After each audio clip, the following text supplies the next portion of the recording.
oyina Katonda yakutonda ate oyo yakubumba ajja kunula mu mbeera yonna.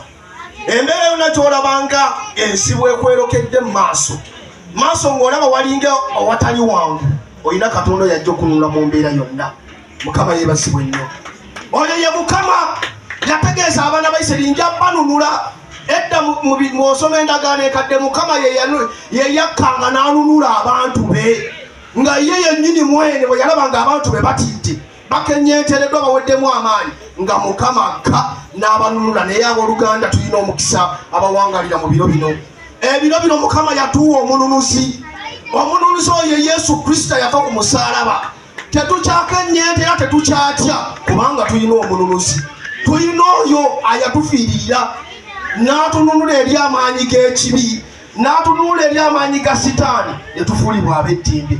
Oyo Yesu abooluganda.